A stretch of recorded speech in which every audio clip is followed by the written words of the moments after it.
कृष्णा। ओम नमः शिवाय। अंजनी पुत्र हनुमान की जय। आज सावन मास में कृष्ण पक्ष के दिन त्रयोदशी तिथि पड़ने वाली प्रदोष व्रत की संपूर्ण कथा। आज त्रयोदशी तिथि दिन मंगलवार है और मंगलवार के दिन प्रदोष व्रत पढ़ने से भौम प्रदोष व्रत के नाम से जानी जाती है। आज त्रयोदशी तिथि पर भौम प्रदोष व्रत की संपूर्ण कथा आरती जरूर सुने जो दिन मंगलवार है। प्रदोष व्रत एक समय की बात है। एक नगर में एक गरीब पुजारी रहा करते थे। उनकी पत्नी बहुत ही पतिव्रता और धर्मात्मिक थी। एक दिन पुजारी की पत्नी अपने दोनों बेटे के साथ वन में गए। वहां उन्होंने एक सुंदर राजकुमार मिला जो घायल अवस्था में पड़ा था। पुजारी की पत्नी ने उस अपने राजकुमार को अपने घर ले आई और उनका सेवा सत्कार करने लगी। राजकुमार जो वास्तव में एक गंधर्व था, उन पुजारी की पत्नी ने अधिक से बहुत प्रसन्न हुए। उन्होंने पुजारी की पत्नी को आशीर्वाद दिया कि और कहा कि वह प्रदोष व्रत करे जिससे उनके सभी कष्ट दूर हो जाएंगे। पुजारी की पत्नी ने प्रदोष व्रत की और उसके बाद सभी कष्ट पीड़ा दुख दूर हो गया। वह अपने परिवार के साथ सुखपूर्वक रहने लगी। एक बार राजकुमार गंधर्व अपनी पत्नी के साथ उस नगर में जहाँ से आया था वहाँ गया और उनका परिवार भी रहने लगा। उसके पुजारी की परिवार को सम्मान दिया और उन्होंने अपने महल ले गया। वहाँ अब उन्होंने अपनी पत्नी की बताई कि कैसे पुजारी की पत्नी ने उनका सेवा और सत्कार किया और उसे प्रदोष व्रत का महत्व बताया। तब से लोग प्रदोष व्रत का पालन करते हैं और भगवान शिव की कृपा से सुख समृद्धि की प्राप्त करते हैं। आज जो भौम प्रदोष व्रत की सब विशेष महत्व है। जो भौम प्रदोष व्रत और त्रयोदशी तिथि पर त्रयोदशी व्रत करते हैं उनके सुख समृद्धि संपत्ति और संतान की प्राप्ति होती है। बोलिए विष्णु भगवान की जय, हनुमान जी महाराज की जय। अब एक सुनिए अन्य प्राचीन कथा प्रदोष व्रत के। प्राचीन काल में की बात है। विक्रमपुर नाम नगर में एक ब्राह्मणी अपने पति की अचानक मृत्यु हो जाने के निधार हो गए थे। जीवन यापन करने के लिए भिक्षा मांगने लगी। वह सुबह अपने पुत्र के साथ लेकर भिक्षा मांगने निकल जाती थी और शाम को वापस आती थी। भिक्षा में जो कुछ मिलता था उसे उनकी गुजारा किया करती थी। ब्राह्मणी ऋषियों ने आज्ञा अनुसार भौम प्रदोष व्रत भी किया और एक बार उसे मार्ग में विदर्भ देश का राजकुमार मिला। शत्रुओं ने उसके पिता का राज हत्या कर मारकर उसे भगा दिया था, राज से निकाल दिया था, जिसी कारण वह मारा फिरा रहा करता था। ब्राह्मणी उसे राजकुमार को अपने घर ले आई और उनका पालन पोषण करने लगी। उस राजकुमार की ने ब्राह्मणी के पुत्र के मित्रता हो गया। एक दिन राजकुमार और ब्राह्मण पुत्र दोनों वन में घूमने के लिए गए। वहां एक गंधर्व कन्या को देखा। उन कन्याओं पर गंधर्व राज दीप्त ने पुत्री भी थी, बहुत सुंदर थी। उनका नाम अंशुमती था। राजकुमार तो कुछ देर बाद अपने घर लौट आया, लेकिन राजकुमार और अंशुमती के साथ देर तक बातचीत करते रही। अगले दिन अंशुमती राजकुमार को अपने माता पिता से मिलने ले गई। कुछ दिन के पश्चात अंशुमती के माता पिता ने अपनी पुत्री को विवाह वह गंधर्व राजकुमार के साथ करा दिया गया। उसके बाद राजकुमार ने गंधर्व राजा की सहायता से उनकी सेना को साथ लेकर विदर्भ देश पर आक्रमण कर दिए और शत्रुओं को खदेड़ कर भगा दिए और अपना राज अधिकार कर लिया। उस राजकुमार को राजा बनाने के बाद भी अपने मित्र ब्राह्मण कुमार की याद आ रही थी। उन्होंने उस अपना मंत्री बना लिया। इसी प्रकार ब्राह्मणी की समस्त दुख नष्ट हो गया और यथा में यह सब उसी ब्राह्मण के प्रदोष व्रत करने का ही फल था। प्रदोष व्रत करने वाले सभी व्यक्ति पर भगवान शिव कृपा बनाए रखते हैं और सभी मनोकामना पूर्ण करते हैं। इस प्रदोष व्रत के करने से धन पुत्र वैभव अखंड सौभाग्यवती, सभी चीज़ की प्राप्ति होती है और मनोकामना पूर्ण होती है। बोलिए माता पार्वती भोले बाबा की जय। अब सुनिए आज मंगलवार के दिन पड़ने वाली भौम प्रदोष व्रत के बाद सुनिए हनुमान जी की कथा विस्तार से। एक अन्य कथा है, मनचित श्रद्धा भाव से इस पुरानी कथा जरूर सुने। एक बार नैमिषारण्य तीर्थ में 88,000 ऋषि मुनि एक तीर्थ होकर सूत जी से पूछने लगे, हे महामुनि, आपने हमें अनेक पुराणों की कथा सुनाई है, अब कृपा करके हमें ऐसा व्रत कहिए, उनकी कथा बताइए जिसके करने से संतान की प्राप्ति हो तथा मनुष्य रोग शोक अग्नि श्राप दुख इत्यादि से भय से दूर हो जाए। कलयुग में सभी प्राणियों की आयु बहुत कम है। इस पर यदि उन्होंने सोच चिंता कष्ट करने लगे तो फिर हरि विष्णु के चरण में अपना ध्यान कैसे लगा सके। श्री सूत जी कहने लगे कि हे महामुनि, आपने लोक कल्याण के लिए बहुत ही उत्तम बात पूछी है। एक बार युधिष्ठिर ने भगवान श्री कृष्ण से लोक कल्याण के लिए उत्तम बात पूछे थे। एक बार भगवान श्री कृष्ण ने पूछे थे के लिए प्रश्न किए थे। भगवान श्री कृष्ण और युधिष्ठिर के संवाद में आपके सामने कहता हूँ, ध्यान देकर सुनो। एक समय हस्तिनापुर राजा राजसभा में योगी राज श्री कृष्ण बैठे थे। तब युधिष्ठिर ने भगवान श्री कृष्ण से प्रश्न किया, हे प्रभु, हे तदानंद गोविंद, आपने मुझे अनेक कथा सुनाई है, आज कृपा करके कोई ऐसा व्रत कथा सुनाइए जिसके करने से मनुष्य रोग चिंता तथा भय से मुक्त हो जाए, उस पुत्र की प्राप्ति हो। हे प्रभु, बिना पुत्र के मनुष्य जीवन व्यर्थ है और नरक गमी होती है।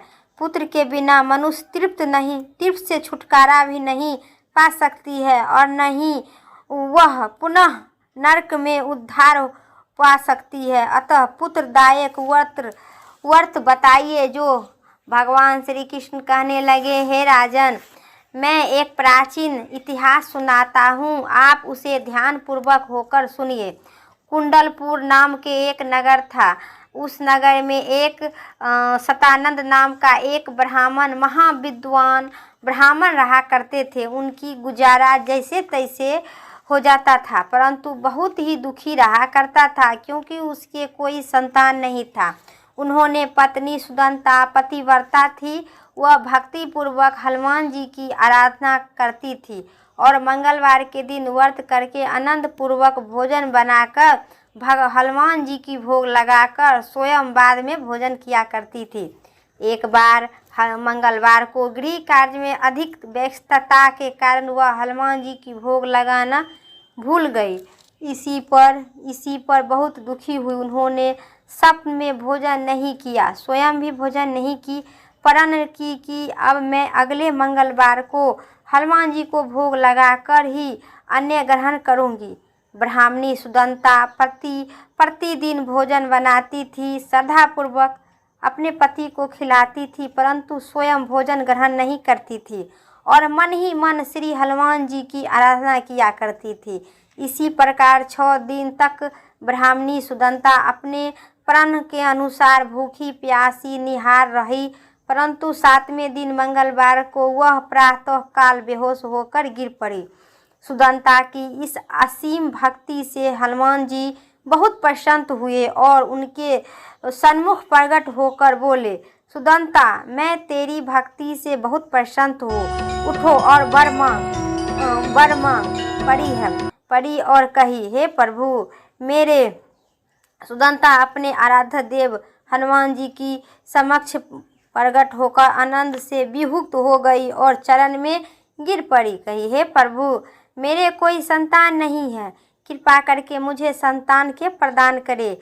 श्री हनुमान जी ने कहे, तेरी इच्छा पूर्ण होगी, तेरे यह एक कन्या उत्पन्न होगी, उनके अष्टगण प्रतिदिन सोना चांदी देंगे। इसी प्रकार वर देकर हनुमान जी अंतर ध्यान हो गए। ब्राह्मणी सुदंता बहुत ही हर्षोल्लास हुई और उनके यह समाचार अपने पति के जाकर कहा। ब्राह्मण देव कन्या का वरदान सुनकर कुछ दुखी हुई, परंतु सोना मिलने के बाद सुनी तो बहुत ही प्रसन्नता हुई। विचार की कि ऐसी कन्या के साथ मेरी तो निर्धनता भी समाप्त हो जाएगी। हनुमान जी की कृपा से वह ब्राह्मणी गर्भवती हुई और 10वें महीने में एक सुंदर कन्या का जन्म दी। वह कन्या अपने पिता के घर ठीक उसी प्रकार बढ़ने लगी जिस प्रकार शुक्ल पक्ष की चंद्रमा बढ़ता है। 10वें महीने में ब्राह्मण कन्या ने अपने बालिका ठीक उसी प्रकार बढ़ने लगी और 10वें दिन ब्राह्मण ने उस बालिका का नाम संस्कार करवाया। उनके कुल पुरोहित ने उस बालिका का नाम रत्नबाला रखा। इस रत्न कन्या का पूर्व जन्म में विधि विधान से मंगल देव का व्रत किया करती थी और करने लगी। रत्नबाला ने अष्टगन प्रतिदिन बहुत सा सोना देता रहा। उसी सोने के नंद ब्राह्मण बहुत ही धनवान हो गए। ब्राह्मणी सुदंता भी बहुत अभिमानी हो गई। समय बीतने के साथ रत्नबाला 10 वर्ष की हो चुकी थी। एक दिन सुदंता ने अपने नंद ब्राह्मण से रत्नबाला विवाह योग हो गई है, अतः कोई सुंदर तथा योग वर देखकर उनका विवाह करा दीजिए। यह सुनकर नंद ब्राह्मण बोला, अभी तो रत्नबाला छोटी है। तब ब्राह्मणी ने कहा, शास्त्रों का ज्ञाता है, कन्या 8वें वर्ष में गौरी, 9वें वर्ष में रोहिणी और 10वें वर्ष में कन्या, इसके पश्चात रत्नबाला हो जाती है। गौरी के दान करने से पाताल लोक, रोहिणी के दान करने से वैकुंठ लोक और कन्या के दान करने से इंद्रलोक में सुखों की प्राप्ति होती है। हे पतिदेव, अगर रत्नबाला का दान किया जाता है तो घोर नरक की प्राप्ति होगी। इसी पर नंद ब्राह्मण ने कहा, अभी तो रत्नबाला 10 वर्ष की ही है, मैं तो 16 साल की कन्या का विवाह करवाए हैं, अभी इतना जल्दी क्या है। ब्राह्मणी सुदंता ने कहे, आपको लोभ अधिक हो गया है। अगर 11 वर्ष के कन्या का विवाह नहीं होता है तो उनका मानसिक धर्म के रक्त का पिता और बड़े भ्राता को पान करना पड़ता है। शास्त्रों में कहा गया है कि यदि माता पिता और बड़े भाई रत्नबाला कन्या का देखते हैं तो नरकगामी होते हैं। नंद ब्राह्मण ने कहा, ठीक है, मैं कल योग वर के तलाश में अपना दूत भेजता हूँ। दूसरे दिन ब्राह्मण ने दूतों को बुलाया और कहा, मेरी कन्या जैसी सुंदर है वैसे ही सुंदर वर के लिए तलाश करो। दूत स्वामी की आज्ञा पाकर वर खोजने के लिए चल पड़े। अनेक नगर घूमने के बाद उसने एक पराई नगर में एक सुंदर ब्राह्मण युवक को देखा। यह बालक, जिनका नाम सोमेंद्र था, बहुत ही गुणवान थे। दूत ने इस सुंदर व गुणवान वर को ब्राह्मण पुत्र को बारे में अपने स्वामी को आकर विस्तार पूर्वक कहा। ब्राह्मण नंद को भी रामेश्वर अच्छा लगा और फिर एक शुभ मुहूर्त को देखकर विधि पूर्वक रामेश्वर को कन्या का दान करके ब्राह्मणी संतुष्ट हो गए। परंतु ब्राह्मण नंद ने मन में तो लोभ समाया हुआ था। उन्होंने रत्नबाला का कन्यादान तो कर दिया था, परंतु वह बहुत ही घिन था।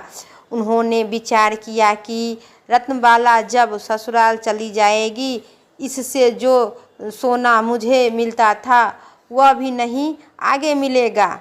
मेरे पास तो जो धन था कुछ तो इसके विवाह में खर्च हो जाएंगे और जो कुछ शेष बचेगा वह भी अभी इसके जाने के पश्चात समाप्त हो जाएगा। मैंने इसका विवाह करके बड़ी ही भूल कर दी। उन्होंने विचार किया कि अब कोई ऐसा उपाय करूं जो रत्नबाला मेरे घर में ही बनी रही। लोभ रूपी राक्षस ब्राह्मण नंद ने मस्तिष्क पर छाया था। रात भर सैया पर बेचैनी से करवट बदलते बदलते उन्होंने एक चाकू का निर्माण किया। उन्होंने विचार किया कि जब रत्नबाला का पति रामेश्वर उसे अपने घर वापस ले जाते हैं तब वह मार्ग में उनका वध करवा देंगे और अपनी पुत्री को अपने घर वापस ले आएंगे, जिससे इनका नियम नियमित रूप से उसे सोना भी मिलता रहेगा और समाज में कोई मनुष्य उसे दोष नहीं देंगे। प्रातःकाल हुआ। नंद ब्राह्मण और उनकी पत्नी सुदंता ने अपने जमाता तथा पुत्री को बहुत सारा धन देकर विदा किए। रामेश्वर अपनी पत्नी रत्नबाला को लेकर अपने नगर की तरफ चल दिए। ब्राह्मण नंद ने महालोभ की भयभूत हो पुण्य विचार भी नहीं कर चुका था, अपने भयंकर चाकू के निर्माण को किया। कार्य रूपी देने के लिए उन्होंने अपने दूतों को मार्ग में अपने जमाता को वध करने के लिए पहले से भेज दिया था। दूत मार्ग में ही छिप कर बैठ गया और जैसे ही रामेश्वर उनके छिपे स्थान पर पहुँचे, ब्राह्मण ने दूत ने स्वामी की आज्ञा का पालन करते हुए रामेश्वर को वध कर दिया। इसके पश्चात उन्होंने यह समाचार ब्राह्मण तक पहुंचा दिया और अपने जमाता को वध के समाचार प्राप्त कर ब्राह्मण नंद को स्थान पर पहुंचा तो रुदन करते रही। अपनी पुत्री से बोला, पुत्री, मार्ग में जो लुटेरे ने तेरे पति का वध कर दिया है, भगवान के यही इच्छा के आगे किसी को कोई वश नहीं चलता है। अब तू घर चल, वह रहकर शेष जीवन व्यतीत करना। जो भाग्य में लिखा था वही होता है। वह अपने पति की आखरा अलख मृत्यु से रत्नबाला बहुत ही दुखी थी, रुदन कर रही थी। रुदन करते हुए अपने पिता से बोली, हे पिताजी, इस संसार में जिस स्त्री का पति नहीं है उनका जीवन व्यर्थ है। मैं अपने पति के साथ ही अपने शरीर जला दूंगी और सती होकर अपने इस जन्म में माता पिता के नाम तथा सास ससुर का यश का समर्थन करूंगी। और ब्राह्मण नंद अपनी पुत्री रत्नबाला का ऐसा वचन सुनकर अवाक रह गया। वह विचार करने लगा कि मैं तो व्यर्थ में ही जमाता का वध का पाप अपना सिर पर लिया हूँ। रत्नबाला अपने पति के साथ अपने भस्म करने के अपने प्राण त्यागने के तट पर है। मेरे तो दोनों तरफ से मरण हो गई। धन तो अब मिलेगा नहीं। जमाता के वध पाप फलस्वरूप मेरे यम यथा भूत पड़ गई है। यह पाप मेरी ऊपर पड़ गई। यह सोचकर बहुत ही दुखी हुई और रहने लगा। रामेश्वर के चिता रचाई गई। रत्नबाला सती होने की इच्छा से पति के सिर अपनी गोद में रखकर चिता पर बैठ गए। जैसे ही रामेश्वर की चिता में आग लगाई गई, वैसे ही प्रसन्न होकर मंगल देव वहाँ प्रकट हुए और बोले, हे रत्नबाला, मैं तेरी पति भक्ति से बहुत ही प्रसन्न हूँ, तू वर मांग। रत्नबाला ने अपने पति का जीवन दान मांगा। मंगलदेव से हे मंगलदेव मांगा और कहा, हे मंगलदेव, रत्नबाला तेरी पति अजर अमर है। यह बड़ा विधना के विधान भी होगा। इसके अतिरिक्त तेरी जो इच्छा है वह वर मांग। रत्नबाला ने कहे, हे ग्रहों के स्वामी, यदि आप मुझ पर प्रसन्न है तो मुझे यह वर दीजिए कि जो भी स्त्री मनुष्य मंगलवार के दिन प्रातः काल लाल पुष्प लाल चंदन से पूजा करे, आपका स्मरण करे, उसे रोग व्यर्थ न हो, व्यंजनों की स्वर्गजनों की कभी विरोग न हो और श्राप अग्नि तथा शत्रुओं को भय न हो। जो स्त्री एवं पुरुष मंगलवार का व्रत करे वह भी कभी विधवा न हो। मंगलदेव ने कहे, तथास्तु, ऐसा ही होगा। यह कहकर अंतर्ध्यान हो गए। मंगलदेव की कृपा से रामेश्वर जीवित होकर उठा। रत्नबाला अपने पति को पुनः प्राप्त कर बहुत ही प्रसन्न हुई। रामेश्वर अपनी पत्नी को लेकर अपने नगर चल गए। इसके बाद दोनों पति मंगलदेव का व्रत प्रत्येक मंगलवार को करने लगे और मंगलदेव की कृपा से इस लोक में और सुख भोग कर ऐश्वर्य परम लोक में आनंद स्वर्ग लोक में चले गए। बोलिए हनुमान जी महाराज की जय। आरती कीजिए हनुमान लला की, दुष्ट दलने रघुनाथ कला की। जाके बल से गिरधर कांपे, जाके बल से गिरधर कांपे, रोग दोष सकल निकट न आवे। अंजनी पुत्र महाबलदाई, संतन के प्रभु सदा सहाय।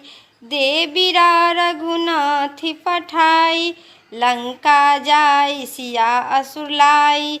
लंका सो समुद्र की खाई, जाति पवन सुत बार न लगाई। लंका जाय असुर संहारे, सिया रामचंद्र के काज संहारे। आरती कीजिए हनुमान लला की, दुष्ट दलने रघुनाथ कला की। लक्ष्मण मूर्छि पड़े सहकारी, अग्नि सजीवन प्राण उबारे। पोठिक पताल ते हुई जन्म कराए, अहि रावण के भुजा उखाड़े। दाएं भुजा असुर दल मारे, बाएं भुजा भुजा संतन जन जातारे। सुर नर मुनि जन आरती उतारे, जय जय जय हनुमान उचारे। कंचन थाल अगर कपूर लाई, आरती कीजिए अंजना माई, आरती कीजिए अंजना माई। जो हनुमान जी की आरती गावे, बस बैकुंठ पदम पद पावे। लंका विभीषण किन्हि रघुराई, तुलसीदास प्रभु कीर्ति लगाई। आरती कीजिए हनुमान लला के, दुष्ट दलने रघुनाथ कला के। जय जय श्री सीताराम रामचंद्र भगवान की जय।